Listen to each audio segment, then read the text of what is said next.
En la jornada de hoy les presento a Antonio Fernández Ortiz, que nos presenta la conferencia sobre Rusia en el arranque del siglo XXI. Antonio Fernández Ortiz es licenciado en Historia y especialista en la Unión Soviética y Rusia. Ha publicado artículos en revistas rusas y españolas, coautor de Comunismo, Еврокоммунизм, Sovietский Строй y autor de Chechenia versus Rusia, el caos como tecnología de la contrarrevolución, publicado en 2003. Ha realizado traducciones al español de autores y textos rusos, entre ellos el Libro Blanco de Rusia, Las Reformas Neoliberales, 1991-2004. En el campo de la narrativa es autor de varios relatos y cuentos cortos, así como de la novela Memorias de Espartania, publicada en 2008. Está estrechamente vinculado a Rusia desde el año 1992, cuando comenzó a realizar prolongadas estancias de estudio y trabajo en diferentes centros de investigación de este país, y en este momento reside en Moscú. Y sin más, damos paso a Antonio Fernández y a la ponencia sobre Rusia en el arranque del 2001.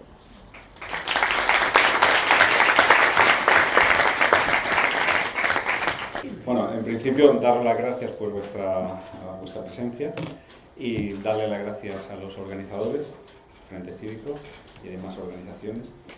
Y bueno, voy a intentar intentar construir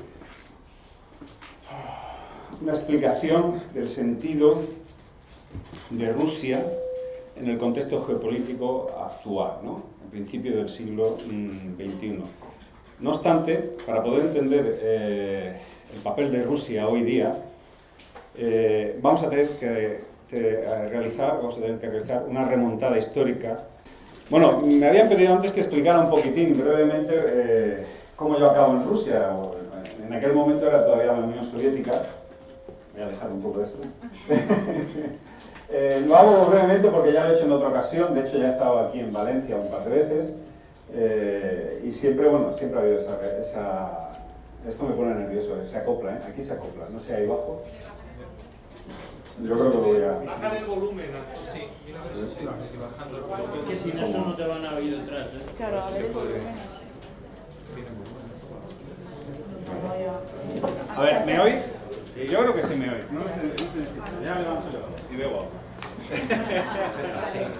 Vale. Bueno, el caso es que yo estaba estudiando en la Universidad de Murcia, yo soy de Murcia, del pueblo de Cieza, y estaba haciendo mis estudios universitarios allí, para obtener la licenciatura en Historia, Facultad de Historia Contemporánea, y en un momento determinado, en el año 89, asistí a unos seminarios que tuvieron lugar en mi universidad y me encontré con una persona, era sobre la perestroika, la situación que se estaba generando en la Europa del Este, ¿no? Y allí, entre los ponentes, me encontré un señor que me causó una gran impresión, un ruso, y no solamente a mí, el Paraninfo lo llenó, y no solamente lo llenó, que de principio que se corrió la voz. Su conferencia fue larguísima y el Paraninfo al final era un hervidero de gente en un silencio sepulcral escuchándole. Yo no sé la cantidad de personas que ahí había, pasillos, ventanas, todo. Me quedé con la gana de hablar con él, no pude hablar con él, pero mi gusanillo de ir a Rusia y entender lo que estaba ocurriendo en aquellos años en la perestroika me llevó a moverme, preguntar, enterarme cómo podía yo ir a la Unión Soviética a continuar estudiando después de terminar mis estudios en Murcia. Como no encontraba ningún camino, pues se me ocurrió llamar a la embajada de la Unión Soviética en Madrid, preguntar por el consejero cultural. El hombre me recibió, me atendió muy amablemente por teléfono, me citó en Madrid, fui a Madrid, hablé con él y dije, mira, se acaban de cerrar los programas de investigación, las ayudas para extranjeros con estas reformas de la perestroika, pero aquí en España hay unos cuantos profesores de la universidad y de la Academia de Ciencias. Te puedo pasar la lista con sus números de teléfono y intento hablar con ellos. Y así fue cuando me pasó la lista, vi precisamente al señor que tanto me había impresionado, Sergei Karamurza, que pronto posiblemente tendréis la oportunidad de escucharle aquí en Valencia. Y estaba en Zaragoza de año sabático. Le llamé y por no hacerlo muy largo, acabé, eso fue en abril, ese mismo diciembre acabé en la Unión Soviética, estuve un mes viendo aquello, viendo los centros de investigación donde podría ir, volví, terminé mis estudios y al mismo terminar, en octubre del 91 me fui para allá.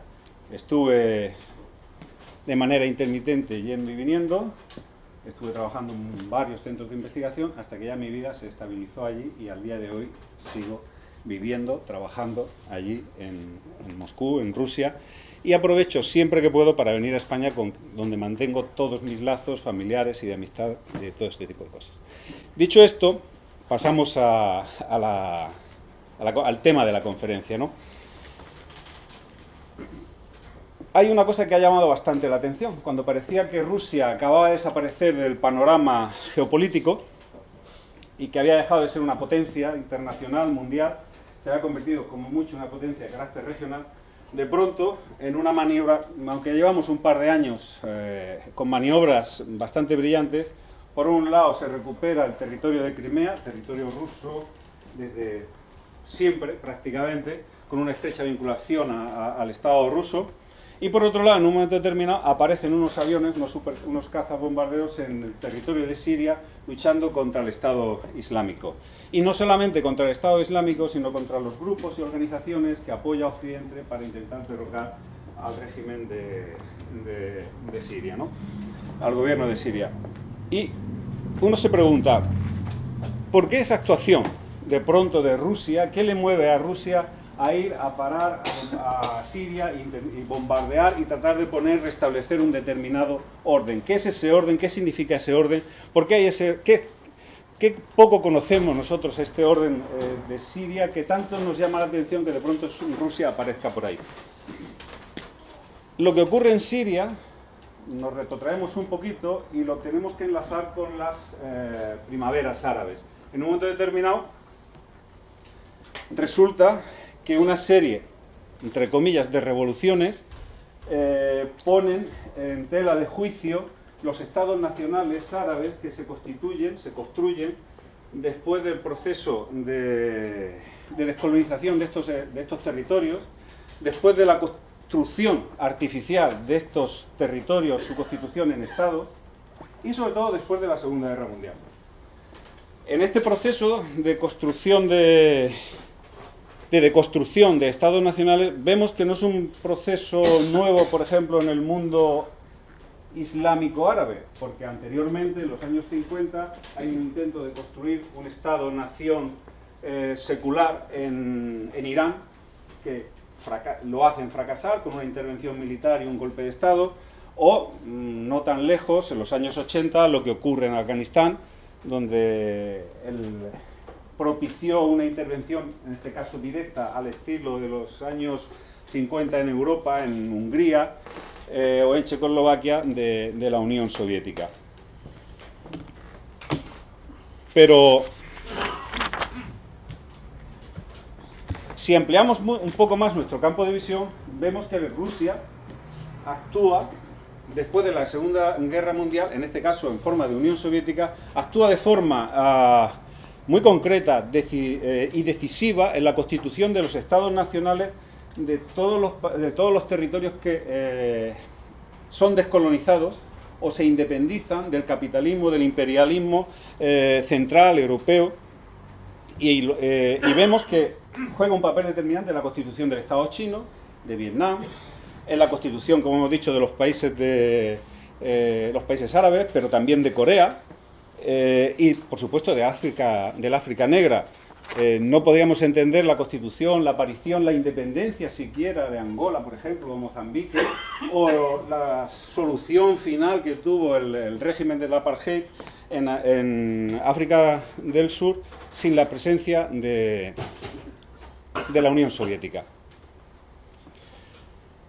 Durante un tiempo incluso se pensó que la presencia soviética en la ayuda en los países árabes, la ayuda militar, la ayuda económica, estaba propiciada por el enfrentamiento con Israel. Y se hacían dos caminos o dos separatas, que al final son bastante artificiales. Por un lado estaba los países árabes, por otro lado Israel, la lucha contra Israel, que representaba de alguna manera los intereses de Estados Unidos en la zona, y por otro lado los países árabes que representaban la presencia, la influencia soviética, y que muchas veces en un análisis simplista decía, bueno, los países, las dos grandes potencias están en lucha y utilizan a estos países precisamente en su lucha y en su enfrentamiento.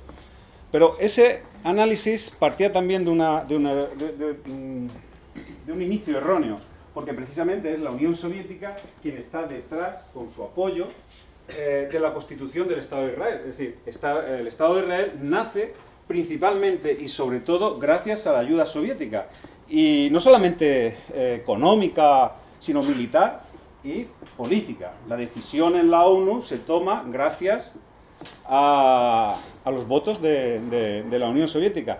¿Por qué? Porque en un momento determinado la Unión Soviética entiende que la constitución del Estado de Israel está de alguna manera en el mismo proceso, la constitución de Estados nacionales. Y aquí, ¿por qué este apoyo? ¿Qué necesidad tiene la Unión Soviética de apoyar a estos países?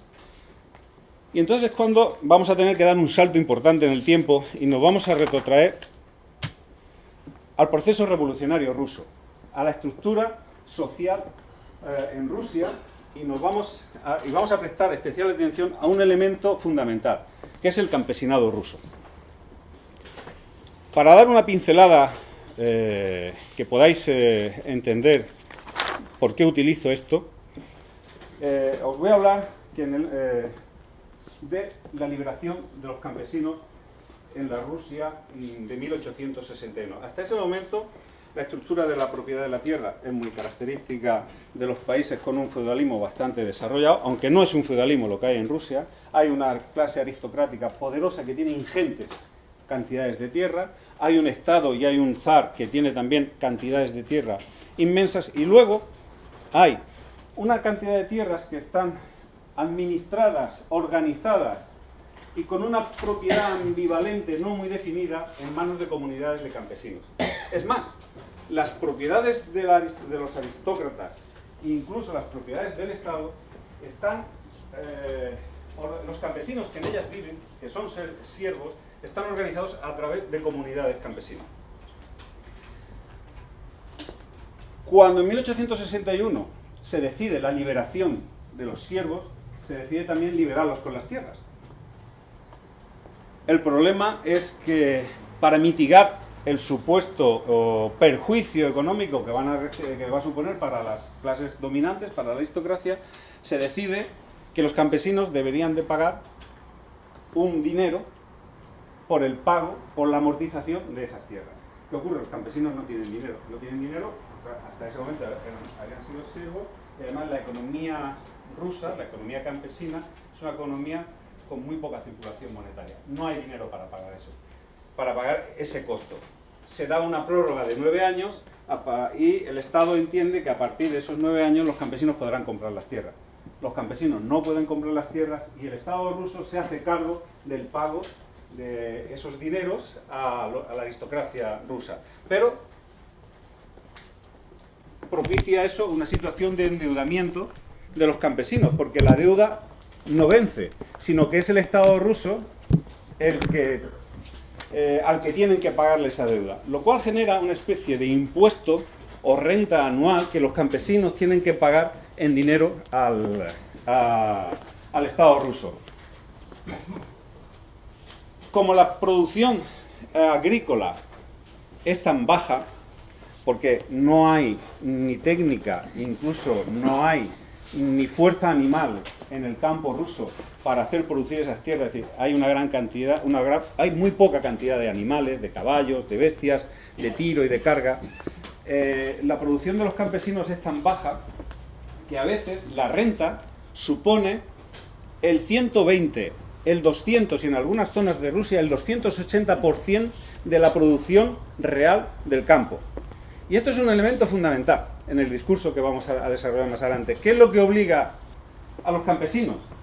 Obliga a morirse de hambre, pero a aquellos que se resisten y que no quieren perder sus tierras, porque es un elemento fundamental en la conciencia campesina, les obliga a salir del campo y a convertirse al mismo tiempo en obreros durante un periodo determinado de tiempo y en campesinos. que vuelven en la época de la siembra o en la época de la recogida de la cosecha al campo. Eso hace que, por ejemplo, en 1905, que ya han pasado unos años de todo este proceso, más de la mitad de los obreros que trabajan en manufacturas, industrias, en minería, en cualquier actividad económica que no es el campo, tengan tierra en el campo. Y les obliga a volver al campo en estos momentos que he dicho antes. Pero es más, casi el 90% de esos campesinos obreros, aunque no tengan tierra, siguen teniendo vínculos con la aldea.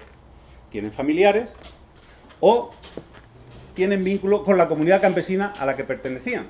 Y aparecen allí en los momentos, por ejemplo, de recogida del heno, que es un elemento fundamental en la economía campesina rusa, porque hay que recogerlo antes de que empiecen los fríos, y es el sustento de la ganadería rusa durante el largo invierno ruso. Por lo tanto, aunque no tuvieran tierra, volvían y seguían manteniendo, tenían todavía vigente y siguieron teniendo vigente una concepción del mundo totalmente vinculada a la tierra. Vamos a ver.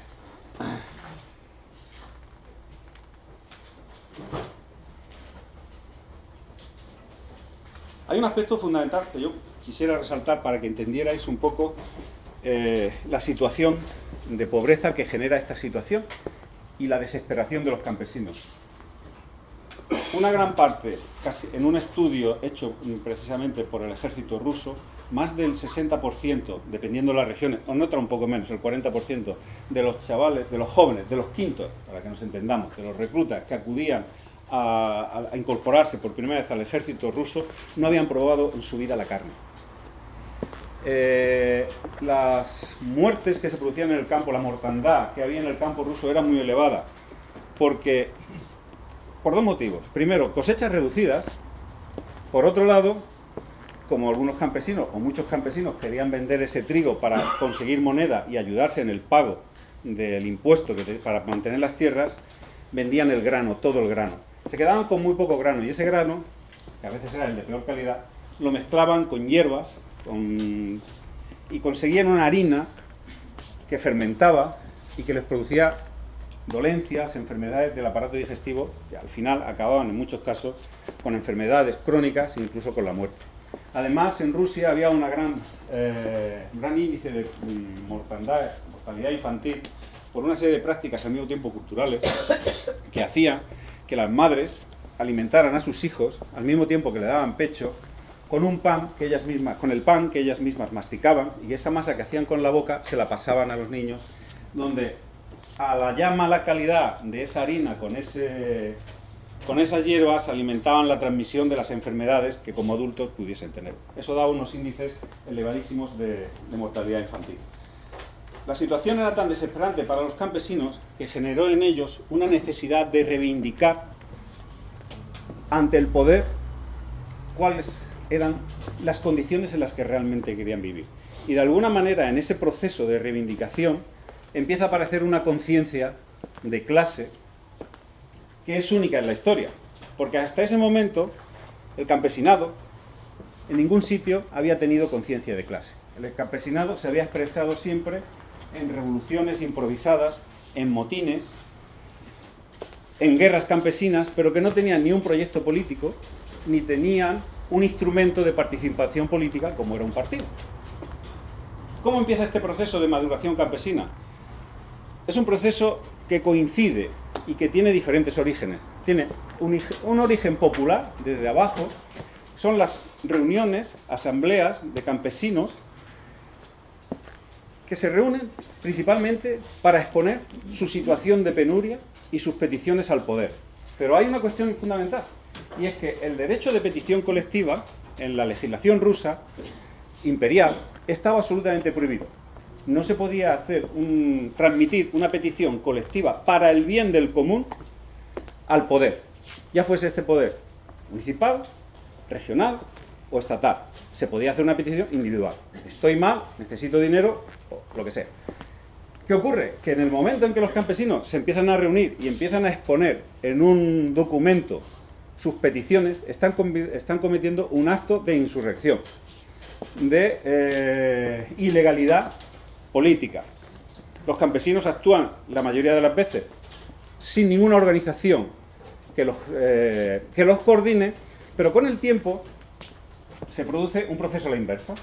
Desde las élites intelectuales rusas hay un proceso de maduración, de reivindicación del mundo campesino ruso. Y aparecen los populistas rusos, conocidos también como narodniki, narod es pueblo, los populistas, que dicen que hay que ir al pueblo, a las esencias del pueblo.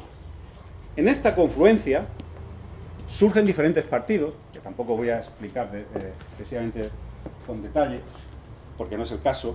Hay un partido que se consolida como el partido representante de los intereses políticos, sociales de los campesinos rusos.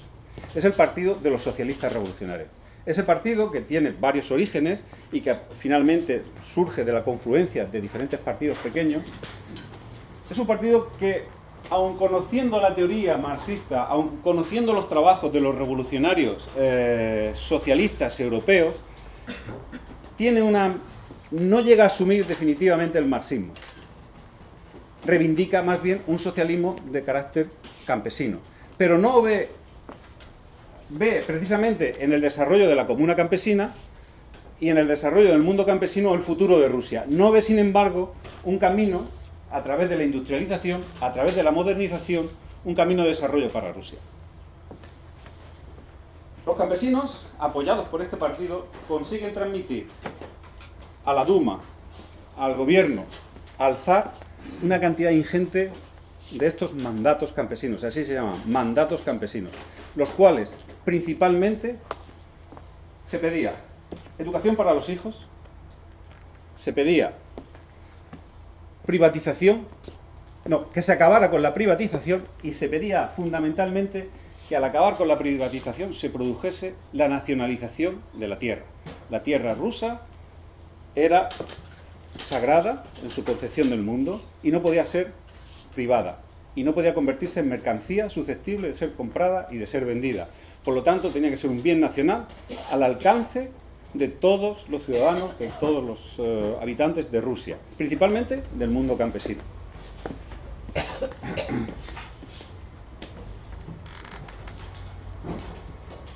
Esto, además, hay que enmarcarlo en una situación económica mundial. ¿Qué es Rusia en ese momento? Rusia en ese momento es una colonia del capitalismo central, o llamémoslo periferia del capitalismo. Hay un núcleo central de países desarrollados con un gran, valga la redundancia, desarrollo económico, que tienen en los territorios que tienen colonizados en África o en Asia o en Hispanoamérica, el origen de los grandes capitales con que nutren su sistema, su maquinaria económica. Rusia, que tiene una clase económica que quiere incorporarse a ese capitalismo central, sin embargo, lo tiene muy claro, como lo tiene claro al día de hoy con las élites, las burguesías de los estados nacionales que todavía medio subsisten como estados nacionales en África. Vosotros sois solamente parte de la periferia del capitalismo. Nunca estaréis reconocidos, nunca os incorporaréis como elementos decisivos en la dirección del capitalismo mundial. Vuestras empresas, vuestros negocios, nunca serán parte de esta estructura de dominio del capitalismo. Vosotros sois periferia del capitalismo. Participaréis de ciertos beneficios, participaréis de ciertos ingresos, pero en lo fundamental no tomáis las decisiones. Os conformáis con abastecernos de las materias primas, de los recursos, de los capitales, de una parte del capital financiero que se recicla allí.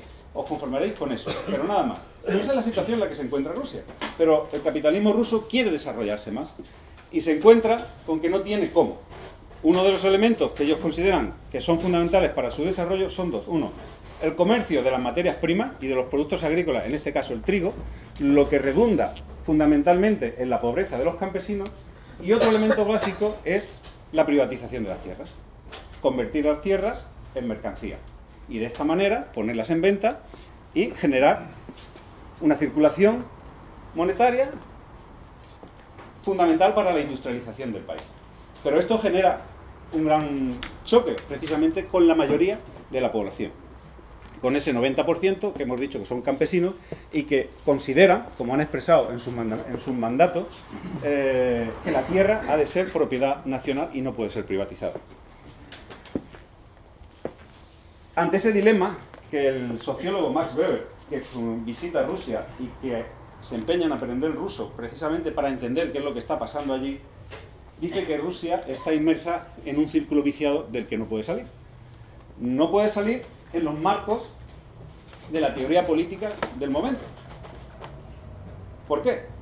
Porque si entendemos o vemos este proceso desde el marxismo clásico, resulta que en Rusia haría falta una revolución burguesa que acabara con esa estructura de propiedad, que liberara a los campesinos convirtiéndolos en proletarios, que vendiera, que se pusiera en circulación precisamente esa masa de tierras, que creara una burguesía campesina y que esos campesinos, una vez liberados, como mano de obra, se incorporaran al proceso productivo industrial y se convirtieran en proletariado. Y ese proletariado, andando el tiempo, se convertiría en el enterrador de ese capitalismo. Pero claro, era un proceso a largo plazo. Sin embargo, hay un elemento fundamental, que esa clase campesina, que Teodor Sanin, el historiador del campesinado ruso, llamó, y además hay un título suyo en un libro que es fundamental, la clase incómoda. En un momento determinado, el campesinado se convierte en la clase incómoda. Y se convierte en la clase incómoda el campesinado ruso, para el propio marxismo, que no sabe dónde ubicar esa clase revolucionaria, con conciencia de clase, y que está haciendo la revolución. Entre 1905 y 1907 se produce la primera revolución rusa.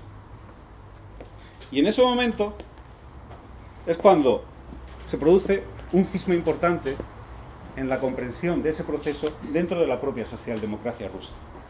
Hasta ese momento había un único partido socialdemócrata que entendía ese proceso en los términos que esquemáticamente he resumido antes. Pero de pronto aparece un personaje que es Lenin, acompañado de una serie de gente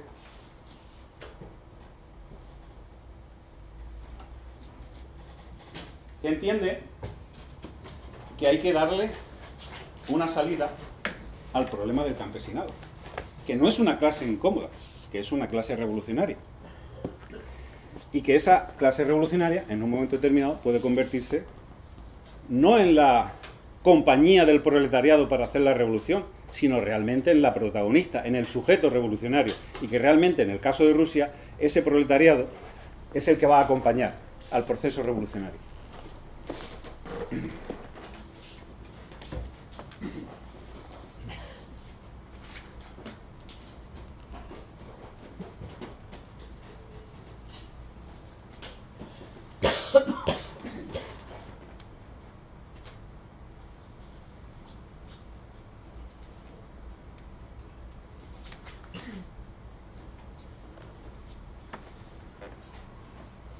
En un momento determinado hay un gran debate político dentro del propio partido bolchevique.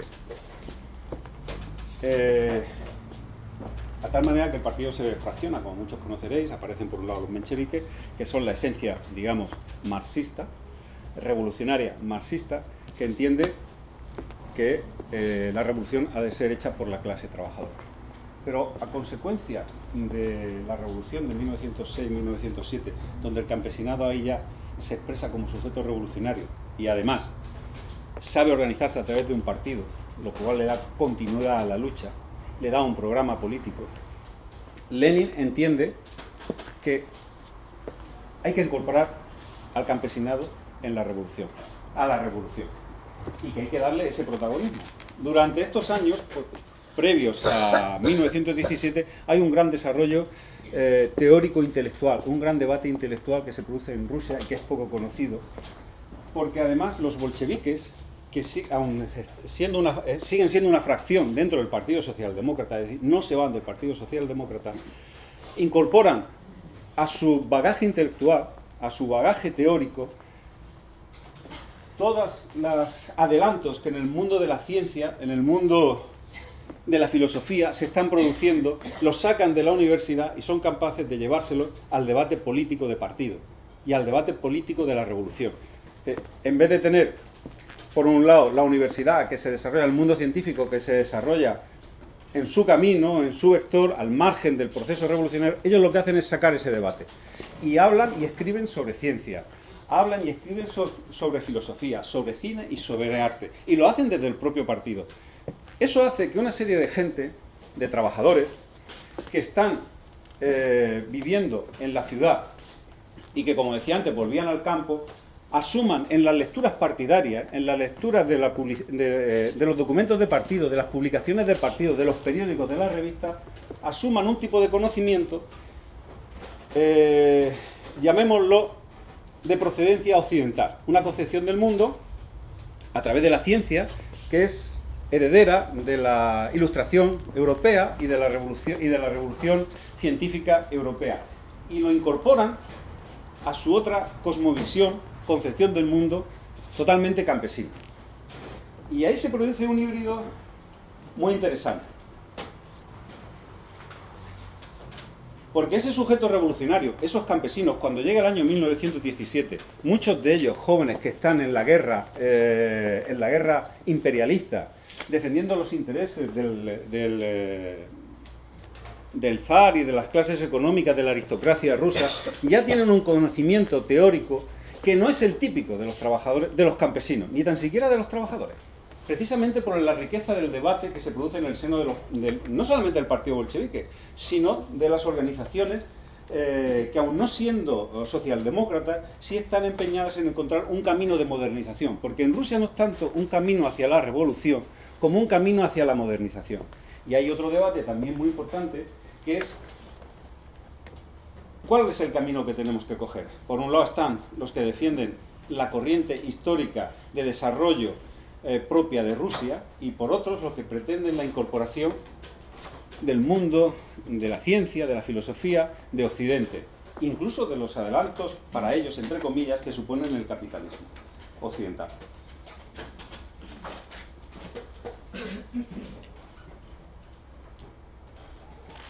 Cuando se produce el estallido revolucionario de febrero del 17, con la abdicación del zar, la expulsión del zar del poder, hay una doble interpretación de ese proceso. Por un momento, la socialdemocracia rusa, que ha llegado el momento que aparecen los textos clásicos de Marx. Ha llegado el momento de la revolución burguesa. Tenemos que trabajar en el desarrollo de la revolución burguesa.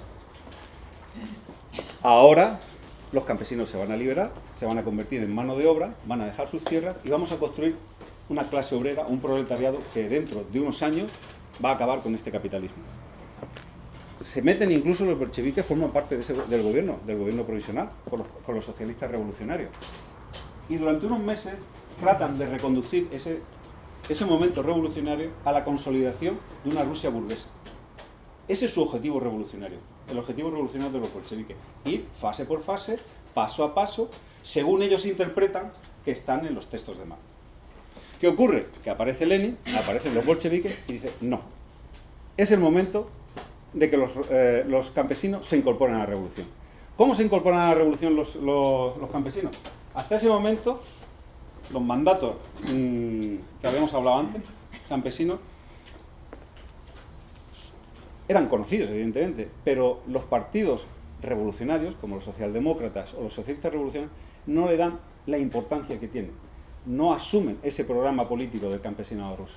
En un momento determinado, el campesinado, en agosto, septiembre de 1917, abandona masivamente el apoyo al gobierno provisional, abandona a los socialistas revolucionarios, entre otras cosas, por dos cuestiones fundamentales. Uno, la tierra, y otro, la guerra. Nadie quiere seguir en la guerra, no quieren seguir en los campos. Los campesinos, que son precisamente los que están en el frente de batalla, quieren volver a sus tierras, quieren volver a sus casas. No entienden que no están defendiendo ninguna causa, están defendiendo la causa, en todo caso, del imperio. Lenin entiende, los bolcheviques entienden en este momento, y cuando organizan el golpe revolucionario de octubre, el primer decreto, o el segundo, porque van prácticamente parejos, el primer decreto, digamos, es el decreto sobre la paz, y el segundo es el decreto sobre la tierra. Y en un momento de brillantez intelectual increíble y política, recogen precisamente los mandatos campesinos y publican en el decreto sobre la tierra que este decreto está elaborado en base al resumen de 200, no recuerdo, 200 y pico mandatos campesinos de todas las regiones de Rusia. Inmediatamente todo el campesinado se pasa con los bolcheviques. Y ese es el triunfo de la revolución. ¿Cuál es la importancia de este hecho? La importancia de este hecho es que Lenin, a partir de alguna de sus obras, interpreta que en los países de la periferia del capitalismo, explotados por los países capitalistas, la explotación no es solamente de los trabajadores. Cuando un Estado capitalista explota a un Estado del tercer mundo o un Estado del capitalismo periférico, está explotando no solamente a los trabajadores de ese Estado periférico o de ese territorio periférico, está explotando a todo el pueblo. Por lo tanto, la lucha revolucionaria no es solamente de los trabajadores de los países del capitalismo periférico, sino es la lucha de todo el pueblo, es la lucha popular y es la lucha de liberación nacional. Ahora, esa lucha de liberación nacional se puede convertir en la lucha por la constitución de un Estado nacional. Eso provoca grandes enfrentamientos con el movimiento socialdemócrata y la fractura decisiva con la socialdemocracia. La socialdemocracia condena la revolución bolchevique como una herejía del marxismo, acusa a Lenin y a los bolcheviques, a Stalin, de ser populistas enmascarados de marxistas, bloquean, boicotean la revolución de octubre, sin ir más lejos, Pablo Iglesias, sino que el hombre, influenciado por el contexto de la socialdemocracia europea, condena a la revolución bolchevique, dice que esa no es la verdadera revolución, y como todos ellos, alemanes, holandeses, franceses, entienden y explican a sus militantes que esa no es la verdadera revolución, que hay que renegar de ella. De hecho, es muy curioso, hay un personaje, y lo pongo a título ilustrativo, en Georgia, un tal Jordania, Noé Jordania, es un socialdemócrata. Y en un momento determinado este hombre dice que la revolución bolchevique no es la revolución y se enfrenta militarmente, se separa, digamos, de Rusia, lucha contra los bolcheviques georgianos, los elimina, los aplasta, y la argumentación es la siguiente: el bolchevismo, al incorporar a todo este componente campesino, está incorporando a las masas campesinas de Oriente, el mundo asiático, un mundo inculto, un mundo que no es proletario, y nosotros queremos estar más cerca del proletariado francés o alemán que de las hordas campesinas medioasiáticas de Centro Asia. Y se levanta en armas y hace la guerra al poder bolchevique y pide ayuda a Alemania. Estamos hablando del año 18, antes de que Alemania firmara el armisticio o la rendición ante las potencias aliadas, y de hecho se produce una ocupación del territorio georgiano por tropas alemanas que luchan contra los bolcheviques. Es el mismo esquema que tienen los socialdemócratas mencheviques y socialrevolucionarios cuando piden ayuda, porque hay una cosa importante: la guerra civil en Rusia, que se ha establecido, que se entiende en términos de blancos, aristocracia, el mundo que defiende el emperador, etcétera, etcétera, y por otro lado los buenos, los bolcheviques, o malos, da igual, pero los bolcheviques, los rojos, los comunistas. No, la guerra civil es, al principio, pues eso es un mosaico, ¿no?, de gente que se incorpora al movimiento blanco, pero los blancos son los mencheviques, son los socialdemócratas, que se levantan en armas contra los bolcheviques. Es una guerra civil en armas por impedir que triunfe la revolución bolchevique. Y es principalmente por un problema de comprensión teórica, de rechazo a las aportaciones que el bolchevismo supone. Porque esa teoría de Lenin, esa teoría bolchevique, en definitiva, suponía que se podía hacer una revolución mundial sin tener en cuenta las fases de desarrollo del mundo occidental del capitalismo. En un momento determinado, una revolución de liberación nacional, como podía entenderse el bolchevismo, dirigida por un partido como el bolchevique, podía saltarse varias fases de evolución histórica. Podía llegar a la construcción de una sociedad socialista, justa, igualitaria, sin pasar por el capitalismo y sin pasar por las penurias, por las injusticias que el capitalismo desarrolla en su inicio. Cualquiera que haya leído o tenga conocimiento de la situación en que se vivía en Inglaterra o en Francia en los albores del capitalismo, entenderemos que no estamos hablando de ninguna tontería, es decir, que es una cosa muy importante. El mundo bolchevique, la revolución de Lenin, el nuevo lenguaje que aporta Lenin a la revolución mundial, significa evitar todo eso y pasar de una tacada a construir el socialismo. Pero además, los bolcheviques, en su desarrollo teórico y en la incorporación de la ciencia a su pensamiento, empiezan a pensar y a trabajar en categorías diferentes. Abandona el mundo newtoniano, la máquina ya no hay que repararla, ¿no? Máquina que se rompe, se arregla, vuelve a funcionar, se rompe, la arreglamos y vuelve a funcionar, que son las crisis del capitalismo. Hay una crisis, la reparamos, volvemos a funcionar, volvemos a reproducirnos. En este caso no. Y empiezan a hablar en otras categorías de pensamiento. Empiezan a hablar del caos, empiezan a hablar de la inestabilidad, de los umbrales, de inestabilidad, de cuándo conviene, cuándo es tarde, cuándo es pronto. Como decía Lenin, hoy es pronto para actuar, mañana ya será tarde. Esa forma de pensamiento se incorpora directamente a la revolución, pero se incorpora en todos los ámbitos de la revolución y empieza a ser pensada la revolución como grandes sistemas. Sistemas que pueden ser construidos y reproducidos. Hay un sistema de salud nacional único, hay un sistema de energía eléctrica nacional único, que se puede crear, se puede reproducir, se puede hacer grande, se puede dirigir desde un único punto y se pueden abaratar costes.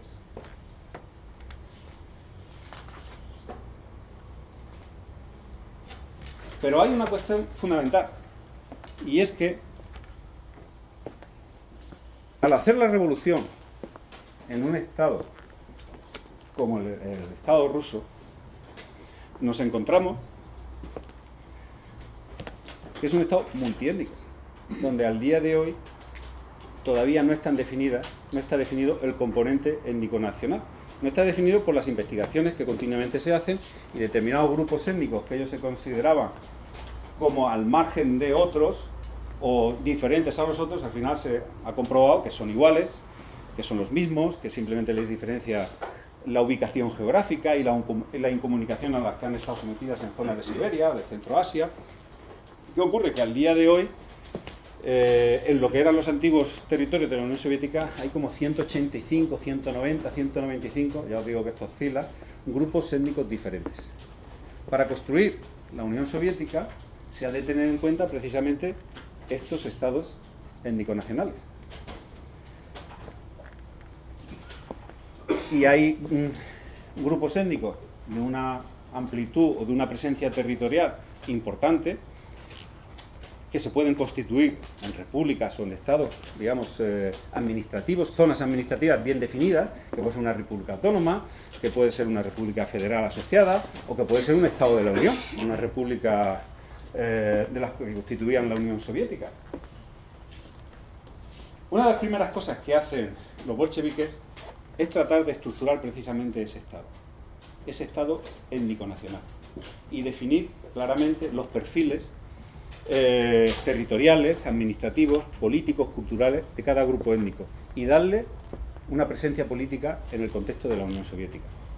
Además, hay un gran problema, y es que unos mismos territorios están ocupados por varios grupos étnico-nacionales. Y crear en un momento determinado un Estado que llevase la denominación étnica podría crear un gran problema de enfrentamiento étnico-nacional. los bolcheviques consiguen perfilar, llevar hasta la perfección ese sistema de construcción étnico-nacional. De tal manera que donde la presencia mayoritaria de un grupo étnico permite la constitución de un Estado, de una república, se hace, pero sin menoscabo de los grupos étnicos de menor importancia. Esto es muy importante, por ejemplo, en Centroáfrica, porque en Centroasia, porque en lo que hoy día, por ejemplo, es Tayikistán, Uzbekistán, Turkmenistán, que son estados islámicos, en los años 20 están muy influenciados por la experiencia turca de creación de un Estado nacional. La experiencia turca, ¿cómo era? Ataturk. Lo que pretende, y de hecho lo pone en práctica con los armenios, es crear un Estado nacional turco prácticamente limpio étnicamente y sin presencia de los demás grupos étnicos, hasta tal punto que coge y echa, se liquida a 1 millón de armenios y expulsa a otra gran cantidad, creando una diáspora armenia que al día de hoy está todavía por el mundo. Las ideas de Ataturk tienen bastante aceptación en Centroasia, y hay una gran cantidad de gente que está dispuesta a constituir, enfrentándose a los bolcheviques, a constituir precisamente ese Estado nacional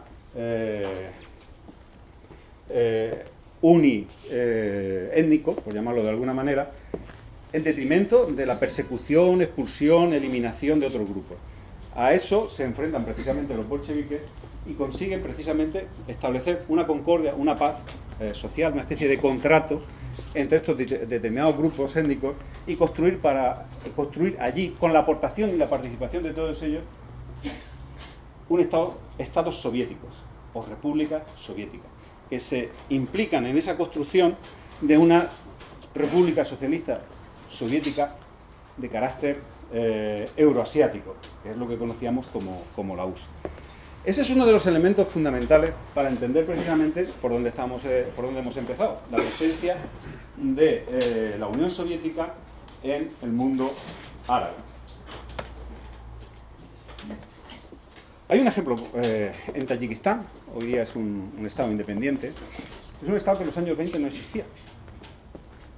De hecho, los tayikos no tenían ni conciencia de su propia existencia como grupo étnico, ni como nación. Tenían, como ocurría, y además lo hemos visto, por ejemplo, en la Lawrence de Arabia, en la película de Lawrence de Arabia, se ve precisamente esta dispersión, ¿no? Esta falta de conciencia nacional, y hoy día también lo vemos, ¿no? Los ejércitos árabes, cuando empiezan una guerra, son incapaces incluso de defenderse en la medida que no tienen una conciencia nacional, a pesar de los esfuerzos, y acaban disolviéndose ante las presiones externas e incluso por dinero entregan los ejércitos, ¿no? Pasó en Irak y ha pasado en otros sitios, en Libia, por ejemplo, este tipo de cosas, ¿no? Entonces, ellos no tenían una conciencia nacional. A lo más tenían una conciencia de tribu o de pertenencia a un clan. El Estado soviético empieza a crear la conciencia nacional y lo hace de una manera no sé la expresión que utilizar, pero asombrosa y al mismo tiempo maravillosa. Empieza a crear escuelas que empiezan a hablar en tayiko, empieza a publicar periódicos en lengua tayika, empieza a regular y a crear una gramática de la lengua tayika, crea centros de enseñanza media, crea universidades allí, crea centros culturales, museos, cines, teatros, salas de concierto, envía desde Moscú especialistas, lo que podríamos llamar folclore, música nacional, para que hagan una recuperación del folclore musical. Y poco a poco van transmitiendo a estos grupos una conciencia de sí mismos, que antes no tenían. Pero al mismo tiempo los implican en todo el proceso de construcción de la Unión Soviética. Y los implican, por ejemplo, con los planes de sanidad. Hay un elemento básico, que por cierto se me ha olvidado, en todo esto, y es el Komsomol, las juventudes comunistas. Las juventudes comunistas no están creadas, o no están organizadas, no están pensadas en un principio como la organización juvenil de los comunistas. No, es una organización juvenil aparte para la gente joven del campo. Porque en un momento determinado... Uy, perdona. No fallo.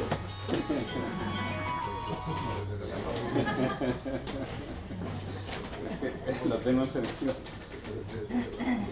A veces me llama mi familia desde Moscú. Ahora me he perdido. El consomol. Ah, sí, el consomol. Entonces, el consomol está creado precisamente para eso, para dar participación como herramienta, como instrumento de participación política de los campesinos. Pero no solamente de los campesinos rusos, sino de la gente joven que vive en el ámbito rural y bien sea en Rusia, lo que entendemos como el territorio europeo ruso, bien sea en la Siberia rusa, pero también a estos jóvenes que tienen otra concepción del mundo y que tienen un factor fundamental, que es el de la religión, y tienen, de alguna manera, que actuar políticamente con ellos. Está claro que con las personas mayores, la participación, la implicación en todo este proceso de las personas mayores es mucho más complicado, porque son más reacios a dejar atrás, en este mundo del Islam me refiero, y no solamente del Islam, pero bueno, estamos hablando de esto, a dejar atrás sus, sus concepciones del mundo, que son dominantes y por las que se han expresado a través de la región durante muchísimo tiempo. Entonces el consomol juega aquí un papel fundamental. Él es el que implica a la gente en las campañas, por ejemplo, de sanidad. Entonces, es el consomol el que lucha, por ejemplo, en este caso, en el de Rusia, organiza una campaña contra la forma de alimentar a los niños a través de la masa de pan que se mastica en la boca. Y es el consomol el que erradica precisamente esa práctica.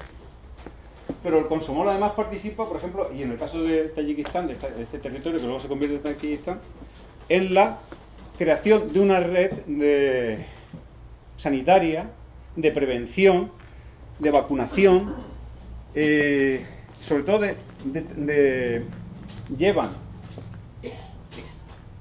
ambulatorios o policlínicas portátiles, algunas de ellas las montan en barcos, crean barcos, y el barco, como no pueden crear hospitales porque son muy costosos, varios hospitales, hay un barco que sube y baja por el río y va haciendo atención sanitaria preventiva y va atendiendo a la gente, y son precisamente es la organización del consomol, las organizaciones locales del consomol, las que convencen a las madres jóvenes o a los padres jóvenes de que lleven a sus niños a recibir tratamiento médico y que dejen determinadas prácticas. Y ellos mismos, que eso es muy importante en la cultura rusa, en la cultura, mejor dicho, soviética, ellos mismos se ponen como ejemplo. Matrimonio joven, vinculado a la revolución, y lleva a sus hijos al tratamiento médico. Este tipo de actuaciones dio como resultado, finalmente, estoy hablando de manera esquemática, evidentemente, esto necesitaría un desarrollo más amplio, lleva finalmente a la constitución de un Estado tayiko. Y hay una experiencia riquísima en ese proceso de constitución del Estado tayiko. Y no solamente el Estado tayiko, es que es Turkmenistán, o es Uzbekistán, o es Kazajstán, al día de hoy, pero dentro de esos estados y dentro de la propia Rusia hay repúblicas autónomas y hay lo que podríamos traducir en comunidades autónomas, que tienen también un componente étnico nacional. Entonces, todo ese proceso de construcción nacional es lo que los soviéticos, cuando termina la Segunda Guerra Mundial, le dicen a los países árabes, por poner un ejemplo: esto es lo que tenemos y esto es lo que os ofrecemos, y con esto os apoyamos, primero, en la lucha de liberación nacional, y cuando consigáis liberaros del dominio del capitalismo central, este es nuestro modelo de construcción social y este es nuestro modelo de organización del Estado. Los países árabes no aceptan, o no imitan, mejor dicho, el modelo ideológico, el componente ideológico de la Unión Soviética. No son comunistas, pero sí asumen esa experiencia, esa rica experiencia de construcción de los estados nacionales desde un punto de vista solidario y desde un punto de vista laico. Para ellos es fundamental. Y de ahí de donde viene la presencia de la Unión Soviética en los países árabes. Apoyan con la experiencia política de construcción del Estado, pero también con la experiencia administrativa y con la ingeniería Si les ayudan a construir carreteras, a construir hospitales y a construir centrales eléctricas. Pero es más, hay una cuestión fundamental. Por ejemplo, en la agricultura. En los años 20, antes de la revolución, hay un científico ruso, Vavilov, que tiene una teoría sobre la aparición de las plantas agrícolas. Él dice que en el mundo hay 7 u 8 centros principales de los que proceden las plantas agrícolas de todo el mundo. Y este hombre realizó más de 200 expediciones científicas a todos los países que él consideraba de donde procedían precisamente las plantas agrícolas. Y acabó haciendo un mapa. Mesoamérica, y la zona de México, Perú y alrededores, Etiopía, el Mediterráneo, Asia, y me parece que Japón también. En definitiva, posteriormente se mostró que llevaba razón. Y este hombre consiguió crear en la Unión Soviética un banco de plantas agrícolas único en el mundo. ¿Por qué era tan importante? Porque las plantas agrícolas, con el tiempo, se deteriora la variedad, se deforma la producción, y hay que venir siempre a un origen. Si alguien ha puesto alguna vez patatas, sabéis, por ejemplo, que las patatas las pones un año, pero antes, yo recuerdo de niño, mi padre las ponía al año siguiente, pero al tercer año no valía. Había que ir al banco de patatas, que normalmente había un banco, por llamarlo de alguna manera, una organización agrícola estatal en la España de Franco, que producía la semilla de patata y a través de una red de tiendas y almacenes se vendían en los pueblos. Tú ibas, comprabas medio saco de patata y la volvías a plantar. ¿Por qué? Porque hay una degradación de la especie de esas plantas. Al día de hoy eso sigue ocurriendo. Por ejemplo, la hambruna en Irlanda, que provocó una mortandad terrible y una gran migración de irlandeses a Estados Unidos en el siglo XIX, estaba provocada por ese deterioro, ¿no? Por esa degradación de las plantas, de la patata como tal. Pero eso se produce con todas las plantas agrícolas. ¿Qué pasa? Entonces, los rusos, los soviéticos, ya entrada la revolución, crearon un centro único en el mundo de plantas agrícolas que sigue estando hoy día en la ciudad de San Petersburgo, anteriormente Leningrado. Era tal la importancia que en el cerco de Leningrado, donde la gente murió, casi 1 millón de personas de hambre, ninguno de los operarios del centro, aun muriendo alguno de ellos de hambre, tocó jamás las semillas que había allí, porque era clave. Eso le garantizaba a la Unión Soviética la independencia alimenticia, cuestión no de soberanía nacional, sino de seguridad nacional. ¿Qué pasa? Que junto con ese banco se creó en toda la Unión Soviética una red de centros de investigación en todas las zonas climáticas y se investigaba sobre todas las plantas que había en el banco. Y eso permitía ir desarrollando la resistencia de las plantas, la mayor productividad, polinizarlas, seleccionarlas. En ese momento todavía no estaba la manipulación genética, no sé si hubiesen llegado por principios éticos a hacerla, no lo sé, pero era un gran centro de desarrollo de plantas agrícolas, de modernización agrícola. Vavilov cometió un fallo, y como era un científico de proyección internacional, invitó a unos colegas suyos norteamericanos a algunas expediciones, y con la ayuda de Vavilov, en las expediciones que él no iba, él siempre seleccionaba unas plantitas que le entregaba a sus amigos norteamericanos. De tal manera que los norteamericanos crearon un centro paralelo en Estados Unidos, un banco similar. Entendieron la importancia de este proceso. Los años 60, mientras la Unión Soviética desarrollaba en investigación agrícola plantas que traspasaba, que entregaba al tercer mundo, entregaba a los países árabes, variedades de trigo, variedades de frutales, variedades de lo que fuese, de forma gratuita, en los años 60 ya Estados Unidos intentó establecer el pago de un royalty por las nuevas variedades que iban seleccionando. La Unión Soviética impidió eso porque, entre otras cosas, entregaba los resultados de su investigación a estos países para su desarrollo agrícola. De hecho, la Unión Soviética fue durante muchísimo tiempo el mayor financiador, el que más dinero aportaba a la organización de la ONU para la agricultura, para la salud, para la lucha contra el hambre, etcétera, etcétera. ¿Qué pasa? Lo digo por poner un ejemplo muy ilustrativo. Cuando desaparece la Unión Soviética, los Estados Unidos, aprovechándose de que la Unión Soviética ha desaparecido y que el gobierno ruso en ese momento es un gobierno que está entregado, digamos, es una especie de gobierno de ocupación, lo que hace es que privatiza, y al día de hoy privatiza la selección de plantas, privatiza la producción de semillas, y al día de hoy, el que tenga algún vínculo con el campo, sabrá que cuando se compra trigo para plantar, aparte del valor que tiene la semilla, hay que pagar un royalty. Y el que compra planta de tomate paga un royalty.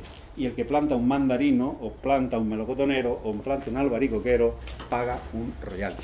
Es decir, la propiedad de las plantas agrícolas, una propiedad que es de toda la humanidad, por llamarlo de alguna manera, y que es la herencia de la experiencia humana desde el Neolítico hasta el día de hoy, ha acabado en manos de unas cuantas empresas y en manos de unos cuantos gobiernos. La Unión Soviética, antes de desaparecer, impidió todo eso. No solamente lo impidió, sino que propiciaba la investigación agrícola. Llevaba los resultados de esa investigación agrícola a los países, por ejemplo, árabes, que son las referencias que ahora mismo tenemos aquí, pero al mismo tiempo permitía que gente de estos países viniera a estudiar y a practicar y a hacer investigación precisamente en estos ámbitos.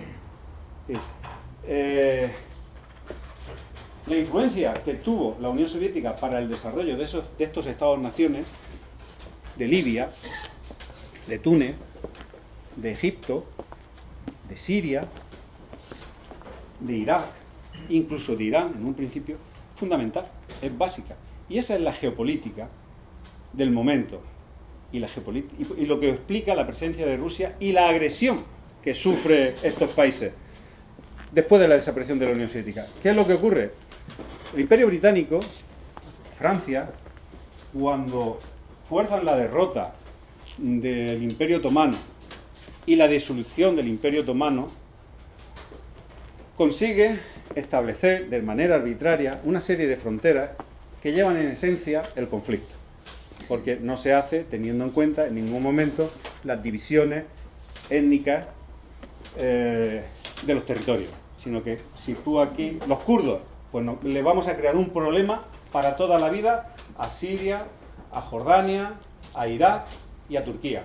Van a tener los kurdos en todos sitios, pero un Estado kurdo no constituimos. Y eso no es anecdótico. Y eso no es un fallo de los británicos. No. Eso está hecho a conciencia. Y está hecho para tener siempre creada una situación de inestabilidad, de caos controlado, que en cualquier momento se puede activar y puede ayudarles a la solución de conflictos internacionales para seguir dominando los territorios. ¿Qué significa la Unión Soviética? Significa la independencia de estos estados, un modelo de construcción de un estado nacional independiente al modelo occidental.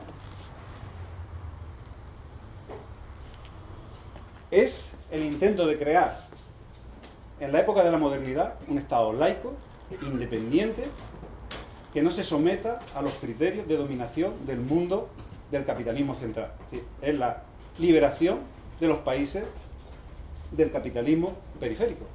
Y lo mismo que pasa en los países árabes, pasa en el resto de los países de África. Donde pudieron, lo abortaron desde el primer momento. Lo abortaron con guerras, con guerrillas, con intervención. Provocaron la guerra en Corea, provocaron la guerra en Vietnam, o provocaron la guerra en Angola o en Mozambique. En estos países, al no poder provocar la guerra directa, provocaron situaciones de inestabilidad. Y en un momento determinado consiguieron atraer a las élites dirigentes del Estado de Israel a sus posiciones y utilizar el Estado de Israel como cuña desestabilizadora precisamente en estos territorios para no dar nunca la posibilidad de constituir un bloque desarrollado, independiente, que estuviese próximo a la Unión Soviética. Desaparecida la Unión Soviética, estos países se quedaron convertidos en una cuña muy molesta para ellos. Seguían siendo un ejemplo. Y en un momento determinado tomaron la decisión de acabar con ellos. Tomaron la decisión de acabar con Irak y la hicieron de manera descarada, con esa intervención tan fraudulenta, y lo hicieron también recientemente con las llamadas primaveras árabes. Las llamadas primaveras árabes, que supuestamente estaban dirigidas a llevar la democracia a estos países, en realidad estaban dirigidas a destruir todo lo que habían podido construir en estos escasos 40, 50 años de independencia nacional. El caso de Libia es el más sangrante, por lo evidente. Nos podía caer gordo Gaddafi, no nos podían gustar sus gafas, no nos podían gustar que durmiera en la jaima. Hasta podía molestarnos que se hubiese robado dinero del petróleo, que es muy probable que así lo hiciera. Pero lo que no se le puede negar a ese Estado es que había conseguido ser un Estado laico, que había incorporado a la mujer a la vida social y a la vida política, que tenía hospitales, que tenía carreteras, que tenía universidades y que tenía una vida tranquila. Y eso les dolía tanto, esa experiencia, porque esas experiencias son un ejemplo para el futuro. Porque es evidente que así, antes o después, pues África tendrá un despertar y buscará una referencia. Esas experiencias que estaban ahí latentes no podían seguir, había que acabar con ellas. Y es precisamente por eso por lo que se organizan las primaveras árabes, para desmontar esos estados, al costo que sea. Y allá donde no se pudieron llevar a cabo esas experiencias de revolución árabe, se pasó a una fase más aguda, como fue el bombardeo de Libia, o como es la guerra cruel que se está llevando durante 5 años en Siria. Y ahí es donde vuelve a aparecer Rusia, o la Unión Soviética en forma de Rusia. ¿Por qué vuelve Rusia ahí después de tanto tiempo? Entre otras cosas, como respuesta a ya la agresión permanente, constante, que está sufriendo en los últimos años en sus propias fronteras, dentro de su propio ámbito, dentro de lo que era el territorio de la Unión Soviética. Estamos hablando, por ejemplo, del conflicto, antes fue el conflicto en Georgia, el propio conflicto en Chechenia, o ahora el conflicto desde hace un par de años acá, el conflicto en Ucrania. Al mismo tiempo, la desaparición de Siria significa que la siguiente fase, el siguiente paso, son los estados de Centroasia, estados musulmanes, al día de hoy laicos, independientes, y que Estados Unidos intentará, en el momento que acabe con Siria, meterse para ir ocupando, encerrando a Rusia. ¿Por qué tanto interés en encerrar a Rusia? Porque Rusia, aun a pesar de que dejó de ser la Unión Soviética, conserva intactas la gran mayoría de sus matrices a través de la que se constituyó como Estado socialista, el Estado del socialismo real. Todo eso sigue deteriorado, mal financiado, pero sigue existiendo. Y eso sigue siendo un modelo de desarrollo no capitalista para el resto del mundo. Os voy a poner un ejemplo. Con muy poco coste, empieza de otra manera. El primer plan de actuación sistémica sobre la economía rusa o la economía soviética fue el plan de electrificación de Rusia. Lenin decía algo así como que el socialismo o el poder de los el socialismo era el poder de los soviets más la electrificación de Rusia. Entendía que para desarrollar precisamente ese mundo campesino, que es algo que no comentaba antes, no podía seguir en ese círculo vicioso, no podía ser una reliquia del pasado, una Arcadia feliz, porque esa Arcadia feliz, entre otras cosas, no produce ni tanques ni cazas para defenderse, ni cazas bombarderos, ni tanques como en la Segunda Guerra Mundial para defenderse de la agresión del capitalismo europeo. Lenin entendía que era necesaria la industrialización y, fundamental, tener organizado un sistema de distribución energética.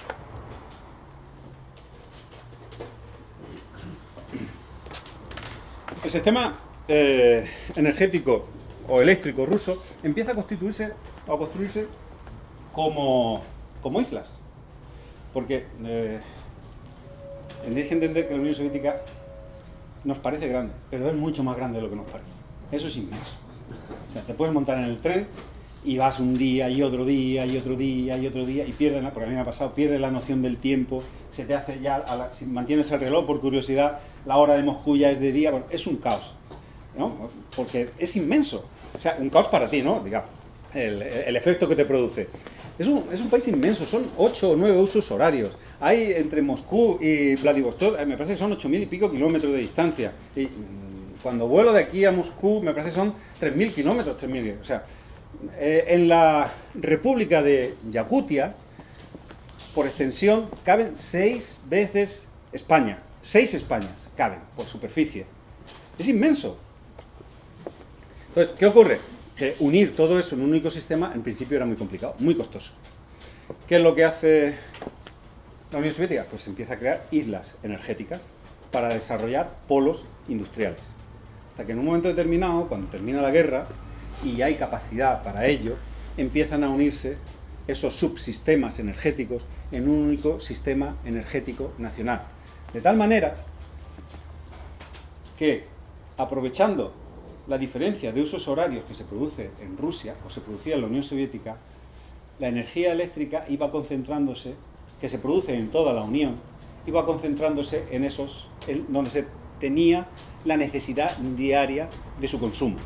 Cuando era de día en una zona y había actividad industrial, había vida, la gente se levantaba, iba a los colegios, se necesitaba energía eléctrica, la energía se concentraba en esa zona.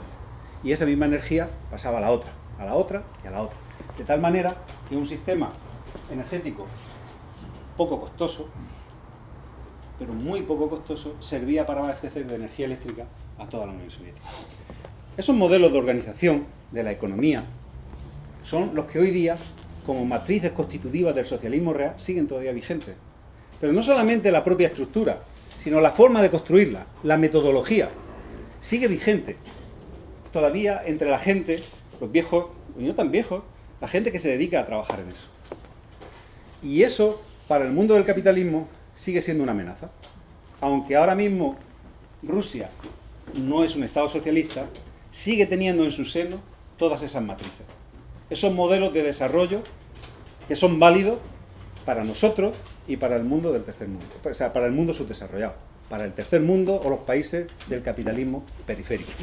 Y por eso ese interés, ese afán en destruir precisamente a Rusia hoy día. Y por eso, si en un momento determinado la Rusia de Yeltsin se plegó de manera incondicional a las exigencias del mundo occidental, hoy día, aun no siendo o no teniendo un proyecto de construcción socialista, la Rusia de Putin sí ha recuperado una cosa importante, que es la necesidad de seguir existiendo como Estado-nación y de seguir manteniendo esas matrices, porque sin ellas están abocados a la destrucción. En Rusia, por poner otro ejemplo, la calefacción está centralizada. Y yo cuando me levanto de casa, yo no tengo que encender, ni apagar, ni regular la calefacción, ni tengo que encender un calentador para tener agua caliente. Yo tengo desde el 15 de octubre al 15 de abril, tengo calefacción en mi casa. Tengo 20 y tantos grados. Y la tiene todo mi edificio, y la tiene todo el barrio. Porque todo ese sistema es un sistema único. En la ciudad de Moscú, que es muy grande, hay varias centrales que producen esa energía, pero en las zonas pequeñas o medianas, en las ciudades, bueno, para los rusos una ciudad pequeña tiene 200, 300.000, 400.000 habitantes, funcionan con un único sistema de producción, con un único núcleo de producción de energía, que produce energía eléctrica, produce energía calorífica, que luego se traduce en calefacción, agua caliente y lo que haga falta. Pero lo más importante de todo eso es que todos estos sistemas tan esenciales para la vida fueron construidas alrededor de empresas, de grandes empresas. Más del 40 o 50% de las ciudades que hoy existen en Rusia o en la antigua Unión Soviética fueron creadas precisamente a partir del desarrollo industrial de después de la guerra. Y eso significaba que cuando se decidía construir una fábrica, construir una empresa, se construía alrededor de ella la ciudad y los centros vitales para la subsistencia de la ciudad. Y era la empresa, con sus necesidades energéticas, la que trasladaba esa energía sobrante o la tenía en cuenta y pedía más energía eléctrica para abastecer al resto de la ciudad. Y esas matrices siguen estando vigentes. como era la empresa la que construía las viviendas. Pero bueno, me extendería muchísimo en todos estos modelos. Y son estos modelos los que son una agresión. Y son estos modelos proyectados en experiencias que no son las soviéticas, que no son las rusas, como son, por ejemplo, el mundo árabe, o como puede ser Vietnam, o como puede ser, bueno, China ya tiene otra naturaleza porque ha tenido otro desarrollo, o puede ser Cuba, es lo que duele tanto al mundo del capitalismo. Y no parará hasta acabar con ellos o intentar acabar con ellos. La respuesta de Rusia nos presenta otro panorama. Rusia está ahora mismo tratando de enfrentarse, de parar ese proceso de destrucción. ¿Lo conseguirá o no lo conseguirá? No lo sabemos. Todo depende no solamente de Rusia, sino del resto del mundo. Y entre ellos, nosotros. Bueno, pues con esto yo creo que termino. Os dejo con las preguntas que queráis hacerme y espero que os haya resultado interesante.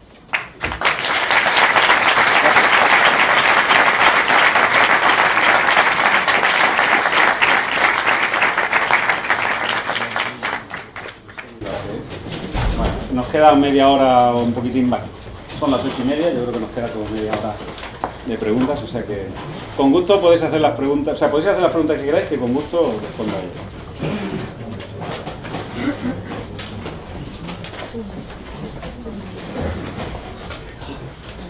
Si queréis ahora vais pidiendo el uso de palabra y vamos.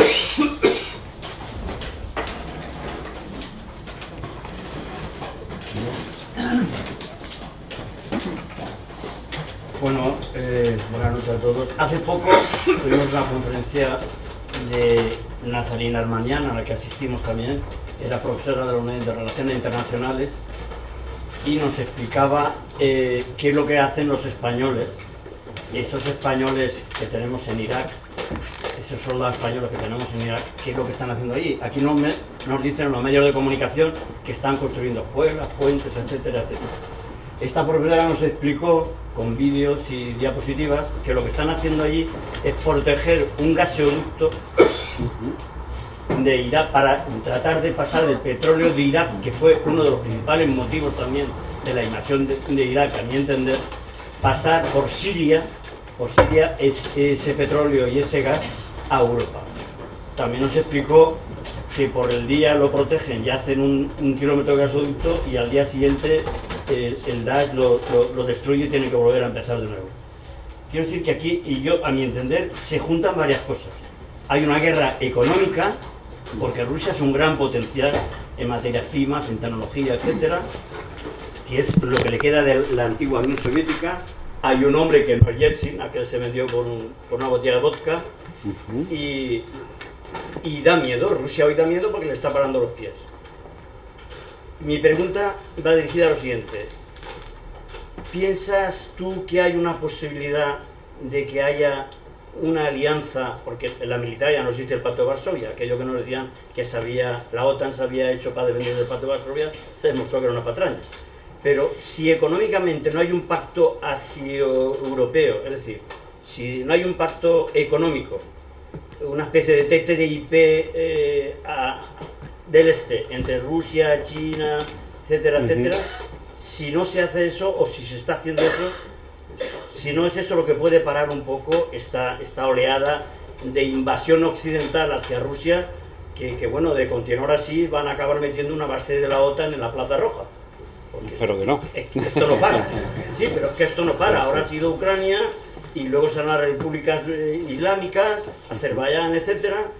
Esto no para. Si no hay un pacto, si se está creando, yo creo que he oído rumores de que está creando.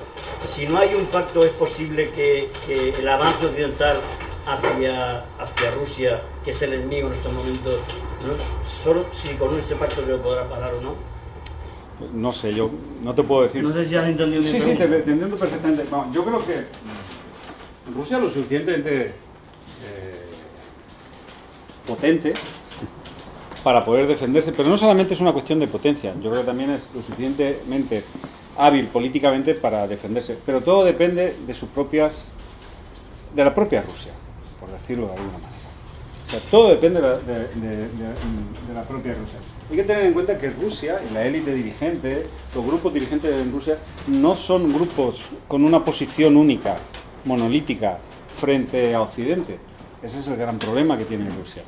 Rusia, en su seno, está rasgada por importantes desavenencias políticas. Hay gente que considera que debe de entregarse prácticamente al mundo occidental, que son muy pro-norteamericanos, muy pro-europeos, y que están dispuestos a ser parte de ese capitalismo periférico, porque para Rusia no hay hoy día otra opción más que esa. Y sin embargo hay otras élites, otros grupos, que consideran que hay que defender el Estado ruso y que están dispuestos a enfrentarse a Occidente. Primero Rusia tendrá que resolver esas contradicciones de una u otra manera.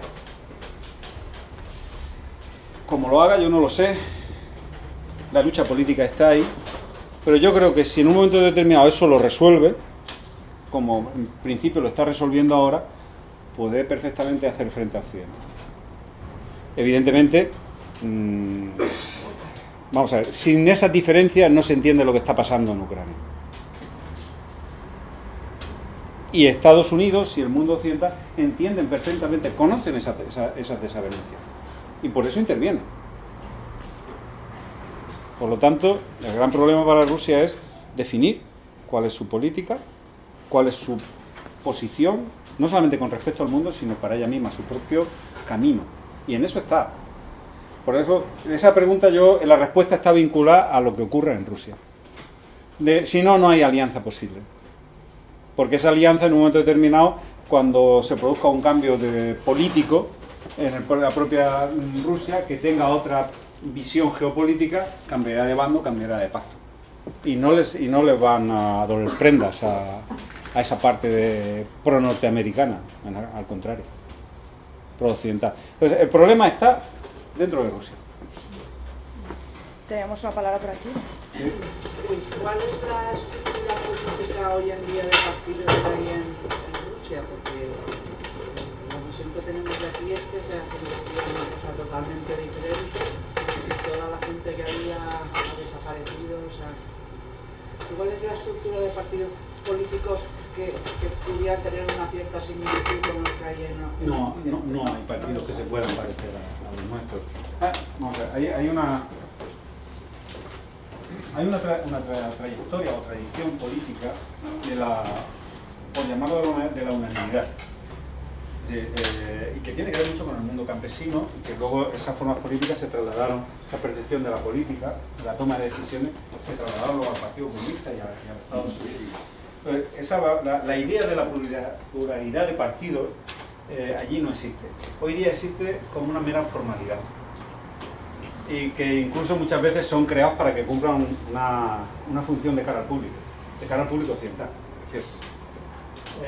Allí, por un lado, el Partido Comunista, si tu pregunta va dirigida a la izquierda, el Partido Comunista como tal está presente, tiene fuerza, la ha tenido, ha llegado a tener 30 o 40% de votos, pero sin embargo, para muchísimas, primero es una fuerza inoperante, porque no opera, hace algo de política municipal, pero no hace política nacional, y además la gente en general está muy dolida con los comunistas. Una simple razón, porque fue el Partido Comunista, la élite del Partido Comunista, la que permitió la desaparición de la Unión Soviética. La gente está muy enfadada con el Partido Comunista y de hecho procura no votarlo, porque son los responsables y a la vista del pueblo los culpables de la desaparición de la Unión Soviética, y para ellos era muy importante la Unión Soviética y sigue siendo. ¿Qué pasa? Hay una visión muy paternalista del Estado, y entonces aparece un personaje como Putin. La gente ahora mismo es de Putin, no es de ningún partido. El pueblo, la gente, cuando vota, es de Putin. Eso tiene sus problemas, evidentemente, porque con esta proyección que tiene Putin ante la población en defensa del Estado ruso, en defensa de Rusia, etcétera, etcétera, esconde luego otro discurso, y es que Putin, a pesar de todo, no es ni tan siquiera socialdemócrata. Y entonces las políticas de defensa social, las políticas de financiación infraestructuras como la sanidad, etcétera, etcétera, son muy pobres. Y entonces él esconde detrás de esa proyección nacionalista que tiene las deficiencias en la gestión, digamos, de la solidaridad o de la justicia social. Hay un partido socialdemócrata, pero que no encuentra el lenguaje. No encuentra el lenguaje para convertirse en un partido de proyección nacional. Apenas si tiene unos diputados, incluso le dan participación en el gobierno, le dan cargos importantes en la dirección del Parlamento, es el presidente de la Cámara o ha sido en algún momento, pero que tampoco tiene un peso nacional. La estructura de partidos o el partido está todavía por constituirse en Rusia. Y no se va a parecer nada a la idea que nosotros tenemos de partido, como no lo era el PQ. Y si ya cometimos el gran fallo de no entender lo que era el PQs, esperemos que en el futuro el nuevo partido que salga, que no será parecido a los nuestros, tengamos, o los que jóvenes, o las generaciones que vengan, tengan la suficiente capacidad para entender lo que vaya a salir de ahí. No sé si con esto te crea más dudas. ¿Alguna más preguntas? Has hablado de la forma de defenderse de Rusia, el miedo que da porque tiene todavía las infraestructuras que se crearon cuando fueron socialistas, y tal como está ahora el mundo capitalista periférico, incluso la periferia de Europa, donde estamos nosotros, quizá poner en marcha otra vez esas infraestructuras no sería una forma de defenderse que volvería a meter un miedo, pero real. No volver a un estado incluso socialista como el que había antes de la caída, pero sí, por ejemplo, cuando durante la perestroika, que por cierto te lo has saltado, lo del proyecto 2001 y todo aquello. No me lo he saltado. Es que eso es para otra ocasión. Estuvo a punto de dar la vuelta a la forma de perder la Guerra Fría de la Unión Soviética, porque hubiera sido una Unión Europea junto con lo que fue la Unión Soviética que hubiera dado la vuelta a la tortilla, en el sentido de que el poderío nuclear de Inglaterra, Francia y la extinta Unión Soviética volvía a poner en apuros a Estados Unidos. Apareció la guerra de los Balcanes, se fue al traste todo y apareció el Tratado de Maastricht. No sé, a aquellos que les dio mucho miedo. Pero otra vez volver a funcionar como están las cosas. La Europa periférica, las izquierdas de Europa que están sin referentes, el mundo de los países árabes, el mundo asiático también en la periferia del capitalismo, no sé, meterles un referente y a lo mejor eso tiraba para adelante. Sí. Mi pregunta es porque a mí se me ha ocurrido pensarlo desde hace algún tiempo ya, pero no conozco a nadie que... Y me parece raro que no verlo en ningún medio de comunicación, no verlo en ningún sitio. Pero para eso hay que tener voluntad política, de hacer eso, de poner en marcha ese proyecto. Ya sí, pero no hay... La pregunta es un poco, ¿por qué no aparece por ahí? Yo voy a intentar explicar como yo lo entiendo. Nosotros, en general, la izquierda, esa izquierda orgánica, multifacética, estamos en una crisis terrible. Y esa crisis es nuestra, aquí en España, pero es en toda Europa, y es en la extinta Unión Soviética, es en Rusia. Tenemos un grave problema, y es que, primero y fundamentalmente, no hemos sabido valorar lo que significó la experiencia del socialismo real. Esa división que yo apuntaba antes entre la socialdemocracia, ese divorcio tan terrible, y los partidos comunistas que surgieron después, fue terrible, porque significó el bloqueo por parte de Europa a entender, la renuncia más que el bloqueo, a entender la experiencia soviética. No se quiso entender, para nada.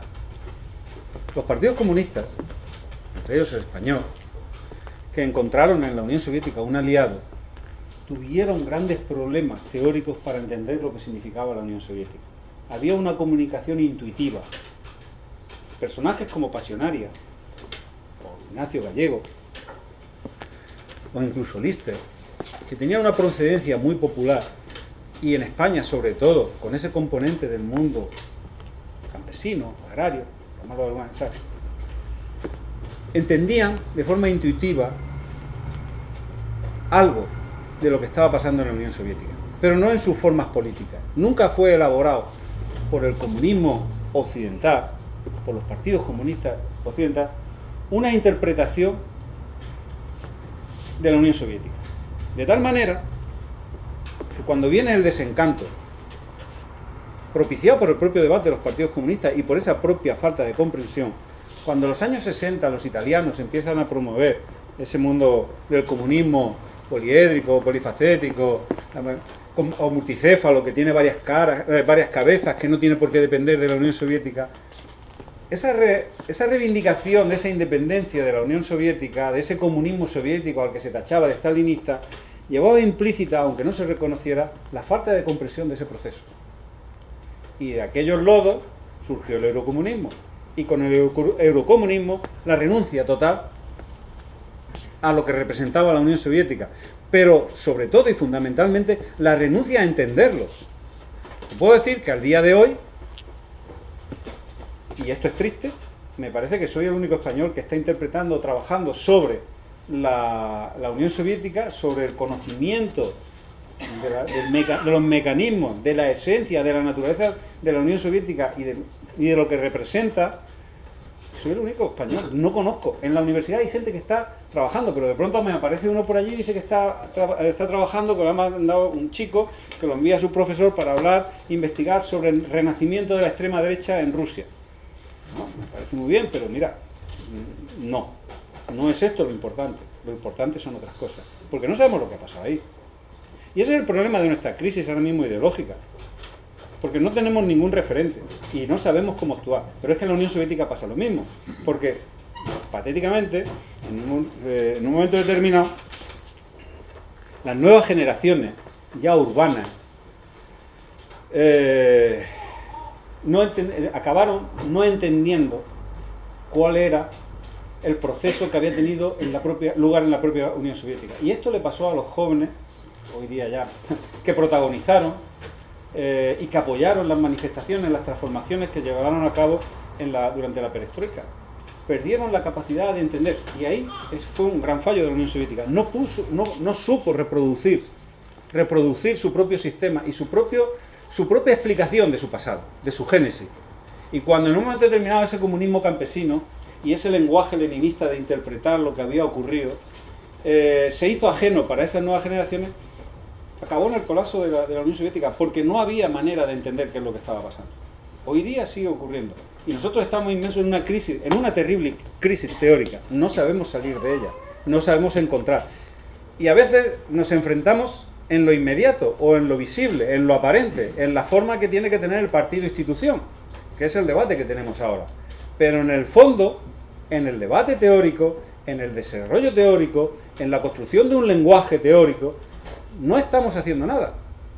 Y quitado el enfrentamiento que tengamos ahora, el debate por cómo ir a las elecciones, más allá de eso, que es una superficie, es un barniz, no estamos trabajando abajo.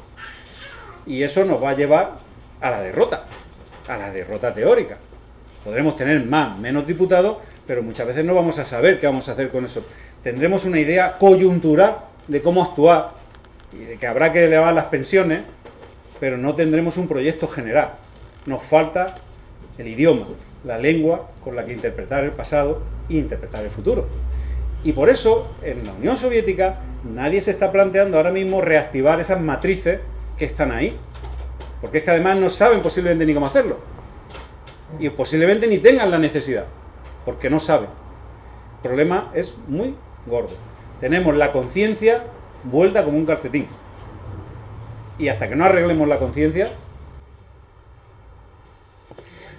Perdonad que haya sido tan...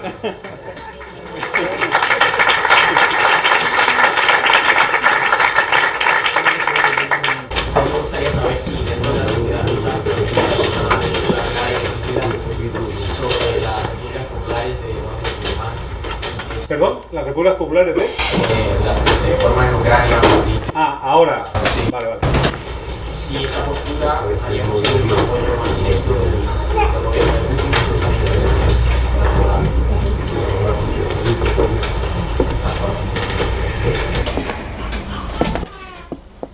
Es un tema bastante complicado, mira.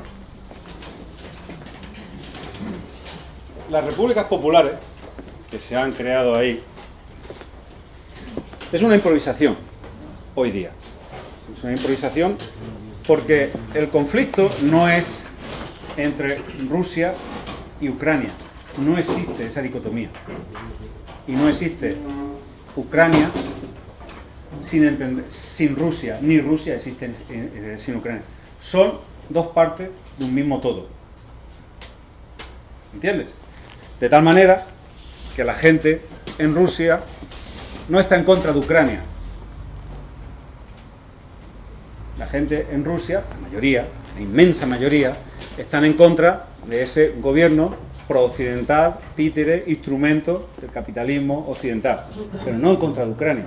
Por lo tanto, la actitud ante esa independencia de esos territorios es muy ambivalente, como una cuestión táctica para debilitar a ese gobierno, llamémoslo vendido al capital, aunque la gente no habla en esos términos, habla en otros términos, pero entre nosotros, vendido a Occidente, podría apoyar eso. Pero es que muchísima gente en Rusia no quiere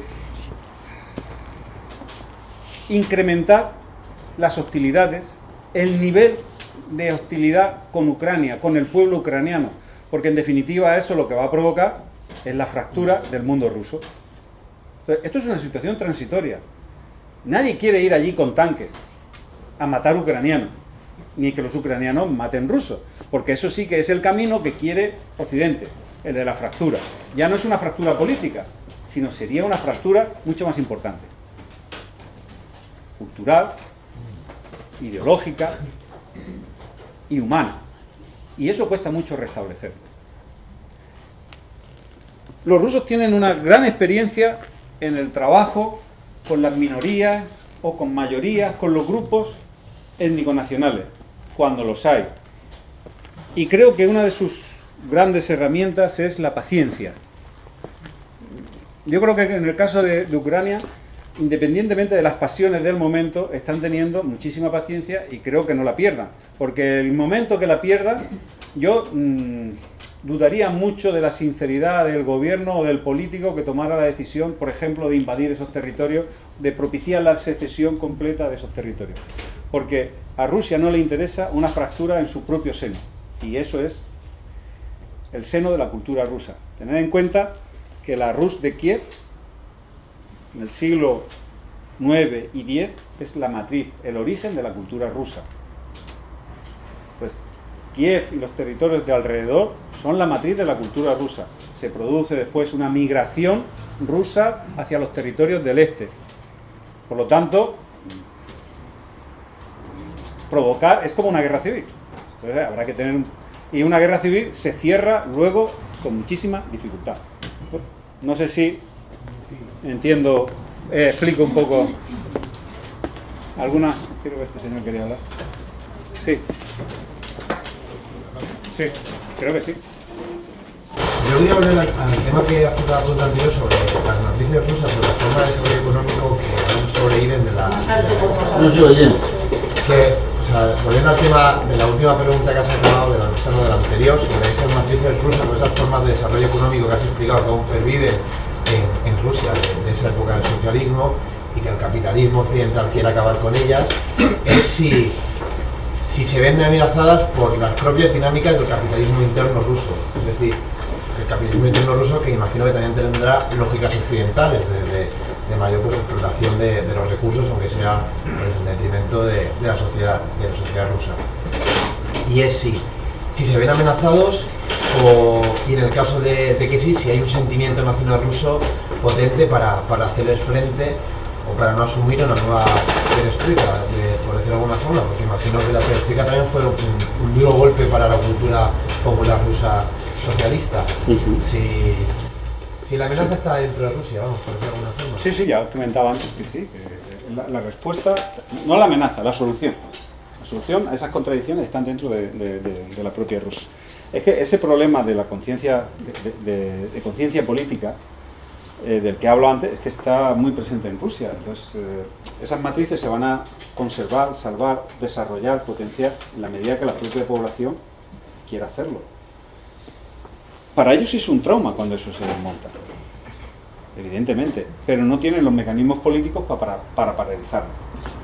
O sea, hoy día, si se ha paralizado la destrucción que se ha paralizado de estas matrices, no ha sido tanto por la lucha política activa, sino por una lucha política, digamos, pasiva, y por la decisión de las élites gobernantes, que en un momento determinado han entendido que no se puede presionar más socialmente, porque se puede provocar un estallido de algo que ellos no quieren. Hasta el día de hoy, el desmantelamiento de la Unión Soviética, las transformaciones sociales que se han operado de regresión social, ¿no?, se han hecho a base de lo que los rusos llaman mala sangre, o sea, perdón, mala sangre, poca sangre, mala es poco en ruso, es a base de poca sangre. Han sido conflictos muy localizados, conflictos sociales, huelgas, enfrentamientos militares en determinadas fronteras, en determinadas zonas, pero con poca sangre, ¿no? Y estas élites no quieren provocar, precisamente por la presión que supondría asociar el desmantelamiento de estas estructuras, no quieren provocar una insurrección, no quieren provocar que haya un enfrentamiento masivo y que pueda suponer su caída política. Porque sí es cierto que, a pesar del panorama negro que yo haya podido trazar, sí hay una lucha política y sí hay ciertas formas de organización que están ahí, están presentes y están de alguna manera esperando la posibilidad de actuar, ¿no? Pero es muy difícil que esas estructuras puedan empezar a funcionar, como le decía antes al chico, si no hay una conciencia nacional que lo exija, y una conciencia revolucionaria, una conciencia política que lo pida. Y eso de momento no lo hay en Rusia, a pesar de los pesares.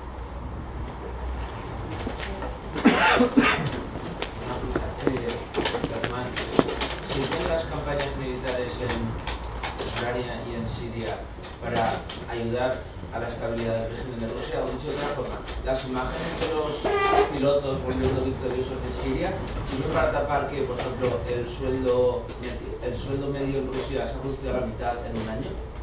No es necesario. O sea, no necesitan eso para justificar ese tipo de cosas. El sueldo no se ha reducido. Se ha reducido al tipo de cambio por la inflación. Y cuando tú lo ves desde nuestra perspectiva, el tipo de cambio pues que se ha disparado, y por lo tanto, si lo calculas en euros o en dólares, evidentemente. Sí, pero los rusos no pagan, no viven en dólares ni en euros, ellos viven en euros. Entonces lo que les afecta realmente es la inflación que provoca esta situación, pero no ese decrecimiento que tú planteas, porque no existe ese paralelismo tan inmediato. Entonces a lo mejor hay un 15% de inflación o un 12%, y en ese sentido sí les afecta económicamente, pero ellos no hacen esos cálculos. Solamente el que viaja al extranjero se ve afectado, porque cuando tiene que comprar divisa, pues compra la mitad de la divisa. Pero no necesita la situación en Rusia ahora mismo ser barnizada o enmascarada por los pilotos que vuelven victoriosos. No es necesario. Ni hay esa conciencia, y la gente delimita perfectamente este tipo de cosas. Al menos por ahora. Más adelante no lo sabemos, no lo sé. Pero al día de hoy no es necesario ese barniz. La gente aprecia. Mira, en Rusia hay una cosa fundamental, y es el respeto que tienen hacia sus militares. ¿Vale? Entre otras cosas, porque este ejército ruso hoy día no es entendido como el ejército ruso, sino es el ejército rojo de obreros y campesinos, victorioso en la guerra de exterminio contra el capitalismo alemán, en definitiva, el capitalismo europeo. Una guerra que costó 26 millones o 28 millones de habitantes y que al ejército le costó 8 millones y pico de soldados, oficiales, suboficiales, de todo el personal militar. Entonces, para la población rusa, el ejército es una de las matrices constitutivas del Estado soviético y se le tiene muchísimo respeto. Por lo tanto, no es necesario utilizar la figura de la victoria bombardeando el Estado Islámico para tapar. Son cosas totalmente diferentes, para tapar la crisis social. Has apuntado que, por ejemplo, Estados Unidos o el capitalismo occidental está atacando ahora a Rusia por esas matrices que comentaba antes el compañero, que continúan estando en Rusia que también de la Unión Soviética.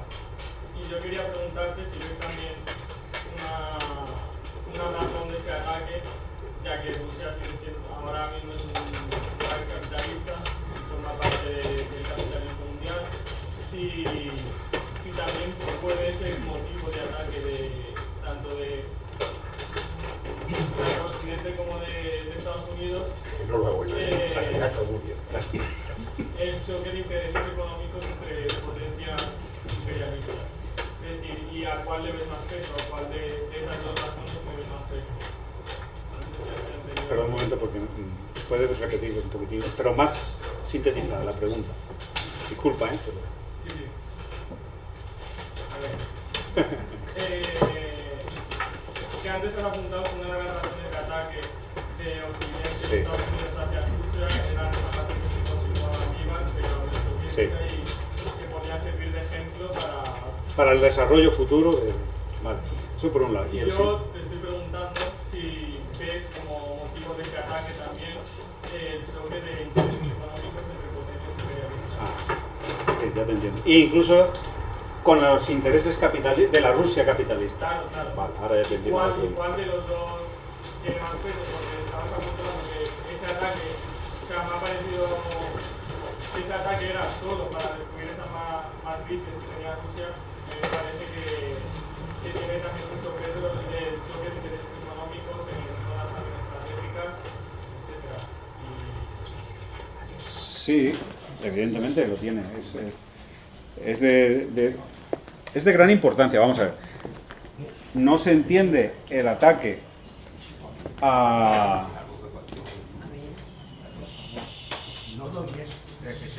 No se entiende el ataque a la Unión, a Rusia, bueno, mejor dicho, no se entiende el ataque a los estados nacionales árabes si no es uniendo precisamente estas dos cuestiones. El ataque a estos países y su desmantelamiento lleva implícita la liberación de esos recursos y la apropiación de esos recursos por parte del capitalismo central.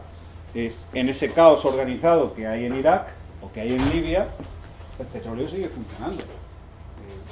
Llevamos no sé cuántos años con atentados, ahora parece que un poco menos, con atentados en Irak y con guerra y con enfrentamientos. En el norte de Irak, con los kurdos, en las guerras con ellos, el Daesh o ISIS, como se diga. Eso es un caos, pero la salida de petróleo no. Eso está controlado y sale y ese producto se aprovecha y va a parar donde tenga que ir a parar. Entonces, son dos procesos paralelos. Y evidentemente la lucha entre las potencias occidentales por el control de esos recursos, un enfrentamiento entre Inglaterra y Estados Unidos, no, es lo mismo. Porque hoy día ese capitalismo central es también transnacional. Ahora ya no es Estados Unidos el que explota o se apropia de esos recursos, sino es la empresa X la que explota esos recursos.